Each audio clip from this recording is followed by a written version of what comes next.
নাটকের গল্পটা টাকা নিয়ে। কেন্দ্রীয় চরিত্র পারমিতা। ৫ কোটি টাকার দেনা তার।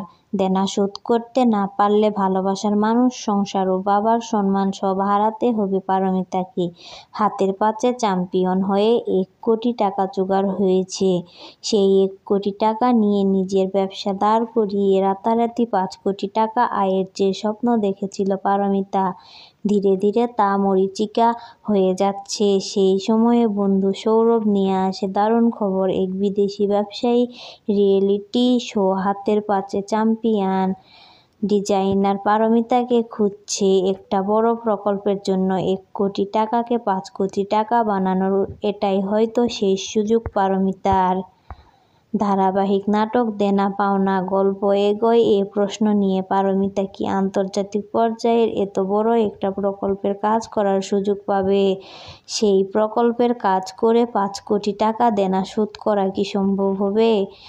নাকি মাথা দেনার বোঝা নিয়ে সব পাওনা না বুঝে স্বপ্ন দেখার অধিকার হারাতে হবে পারমিতাকে? যেসব প্রশ্নের জবাব মিলবে না পাওয়া নাটকে। আজ শনিবার রাত ৯টা ৩০ দীপ্ত টিভির পর্দায় ২০০তম পর্ব প্রচার হবে এ নাটকের। রবীন্দ্রনাথ ঠাকুরের ছোট গল্প দেনা পাওনা থেকে অনুপ্রাণিত ধারাবাহিক নাটকটির চিত্রনাট্য লিখেছিলেন আফিফা মহসিনা, সংলাপ লিখেছিলেন কলিন রড্রিক। আশিস রায়ের পরিচালনায় ধারাবাহিক নাটকটির গুরুত্বপূর্ণ বিভিন্ন চরিত্রে অভিনয় করেছেন আজিজুল হাকিম, নাজনীন হাসান, চুমকি, তানভীর সুইটি, তনুশ্রী কারকুন, তনয় বিশ্বাস, কাজী কানিজ, মনির আহমেদ, শিবলী নওমান, তিশা চৌধুরী, শাওন দাস, প্রিয়ন্ত বড়ুয়া সহ অনেকে।